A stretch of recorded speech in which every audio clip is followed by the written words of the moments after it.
just want to show you a quick tip on how to do boxed corners on your bags. When you're done sewing all the way around your bag, I know a lot of patterns nowadays have where you have the fabric and there's the square cutout before you even get to this part. But I like to go ahead and box my corners afterwards to make sure I have a perfect fit. What I like to do, especially when my bag is at the point where I'm ready to box the corners, is make sure that I have both ends sewn very well. I like to backstitch on my corners. I'm going to be cutting this part off, but I noticed that when I backstitch the corners, I usually end up with a better result in getting a perfect point or a perfect blunt square end.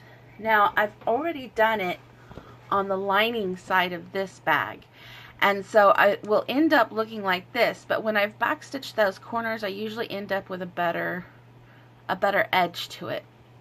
Now back over here to the quilted side, or the shell of the bag, if I take my hand and I stick it inside the turning hole here, or just stick it inside your bag if you're doing one where the lining is entered in afterwards. What I like to do is find these two seams here. And you know how when you're quilting you butt your seams, where you push a seam on one side going left and the one on the other side going right, and you twist to butt those seams together. It gives you a perfect match when you're quilting. Well, it's the same thing with these corners. What I like to do is put my hand in here, get it separated, and I push this back seam going this way and the front seam going the opposite way. What that does is it butts my seams. Now when I pull my hand out, and if these points bother you or get in the way at all, I snip, not through the seam but up to the seam. And that helps me to butt my seams better. Now what I do is I make sure that I've got it butted up, and I'm just feeling with my fingers all the way down as far as I can. I like to lay my bag out as flat as possible. And see here, I've got my seams going in opposite directions. And it's a little bunched up here. I'm not going to be sewing this far in, but I always like to make sure, because you never know, just get it laying as flat as possible with those seams butted up to each other as far back as possible, because then you get an even measurement. So what I'll do is I'll keep my hand back here. Now I like to use my ruler that has the angle on it, the 45-degree angle, and all of these different measurements. If my pattern says that I need to measure 2 inches in, what I'll do is find 2 inches right here on my ruler, and I'll find the point where this line, this 45-degree angle line, comes and matches to that 2-inch mark.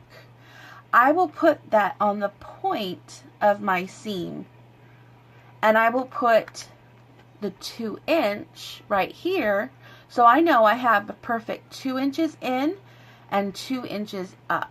Placing my ruler with this angle right here, I'm able to make sure that I'm getting it perfectly even, because I need to make sure, as long as the measurements are not different from one side of the bag to the other, you're not going to be able to tell a difference. Say if I move this from a 2-inch to a 3-inch, the only thing it's going to do is make my bag deeper. It means it will box the corners much larger. My bag will be shorter down and wider at the base. If I make it 2 inches like this pattern calls for, get it back at the 2-inch mark, then I'm going to have a more tall but shallow purse. Now what I like to do is a friction pen. And sometimes on the fusible fleece it doesn't mark very well. I just make sure I've got a dark enough line for me to be able to see. Once you've marked your line, you can go ahead and pin here, then move to your opposite side and do the same thing, and then sew it. However, what I like to do is go ahead and sew it one side at a time. Now that I've sewn across this line here, though it's hard to see because it's a gray matching thread, but I do have my little tail here to show it. I made sure to back stitch across all of the stress points, including this seam right here. What I'll go ahead and do is trim off with my scissors about 1/4 inch. Doesn't have to be exact. This is going to be on the inside, and get this lovely little triangle left over. Can't figure out something to do with those yet. You'll have a perfect seam, a perfect butted seam, so that when you use the bag later, you'll have a clean boxed corner. I want to show you a second technique if you're not too sure about butting your seams, and you want to make sure that you have this, because it is a little difficult sometimes to see your butted seams, even though the trick of snipping your ends does work quite well. Snipping this corner here helps you to butt those seams, but if you have any doubt, another good thing to do is to trim and then sew. So what I'm going to do is I'm going to repeat by putting my hand back into the opening, or as before, if your bag has a shell and then a lining, you can do it that way as well. What I will do is go ahead and try to butt my seams as much as possible. My back side is going this way, the front side is going the opposite direction. Now I'm going to line those seams up and flatten my bag out as much as I can, as far back as I can. In doing this, I'm making sure that everything is out of the way and flat so I get a good, even measurement.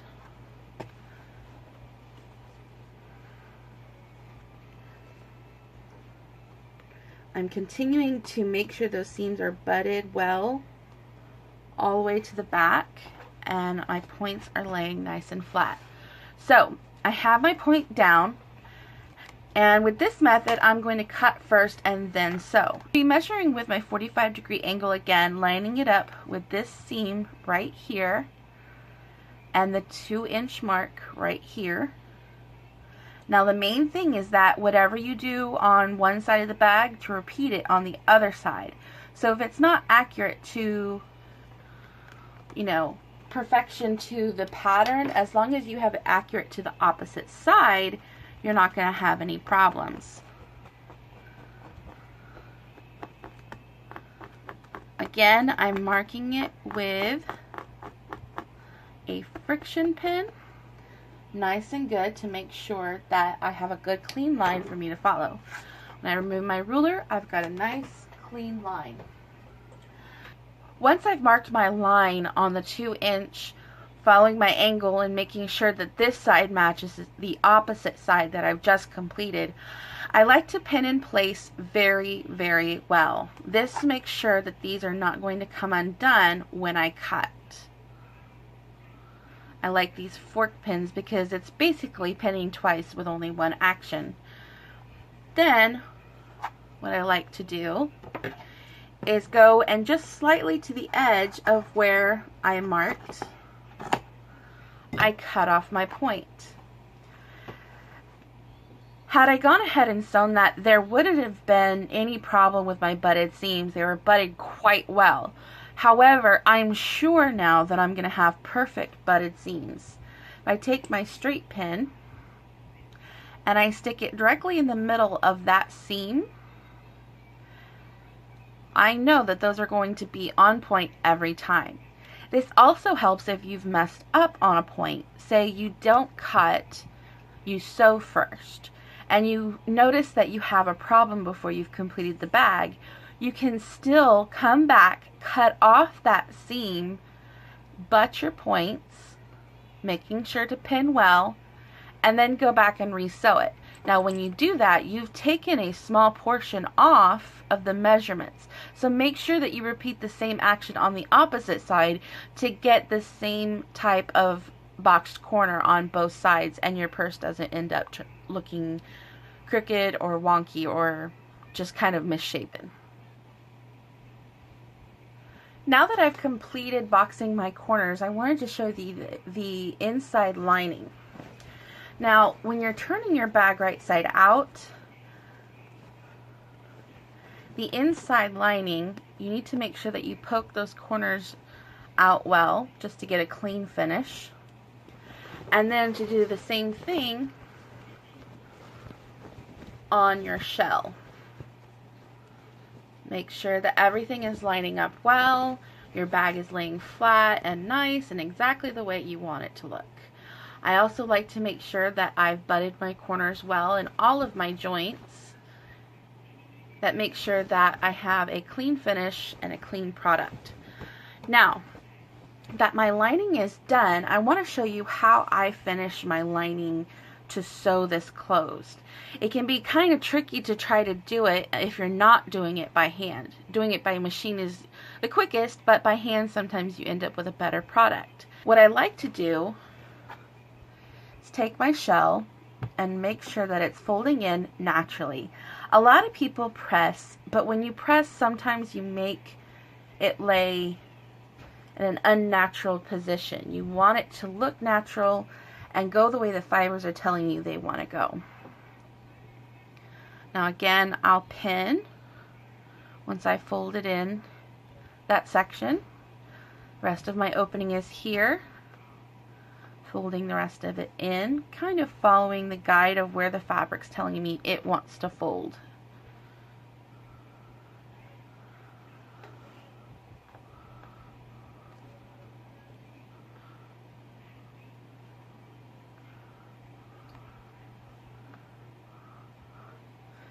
Now that I've pinned my opening, I'm going to sew straight across this line here. What I like to do is to fold these corners in to each other and poke them just like you would do a fitted sheet for a bed. Poke them in going the same direction on both sides. What this does is give you a flat surface to sew on, and you're less likely to have the fabric pulling against you as you sew. I make sure all of my seams are pulled out well.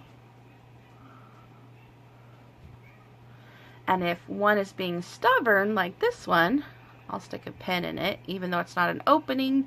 I'm just going to make sure that that seam is sticking out perfectly the way I want it to. Again, this one, pin just for good measure, or eyeball it. Now this is going to be the inside of the bag, and most people don't look real closely, but if you want a good clean product at the end, this is a good way to finish it off. Now I am going to sew, and I'm going to start from this seam right here. Now that that corner has been poked in, I'm not going to have much resistance when I put this on my sewing machine. I'm going to sew a scant 1/8 of an inch in right along this line. Using a contrasting thread would show up well, but obviously this fabric and the fact that I'm sewing such a small seam, it practically disappears into the fabric. I'm going to go ahead and snip my ends, make sure I don't have any threads left over. And as you can see, I have a scant 1/8 of an inch seam all the way along the inside of my lining. This is going to hold very well and make sure that nothing falls through into the shell when the person using it has their stuff in it. Now you can go ahead and pull the corners back out, and you'll be pushing these corners into the shell, so it doesn't matter if these are tucked in a little bit. You can push them back out the opposite way once you push it into the shell. I hope you enjoyed this tutorial on how to box the corners of a bag, tote bag, purse, whatever project you might be working on. These are just some of the helpful tips and hints that I've come across in making the lots of products that I've made. If you have any questions, you can always contact me at Christy@cutcraftmom.com or at cutcraftmom.com, and I hope you enjoy and have a fun time sewing.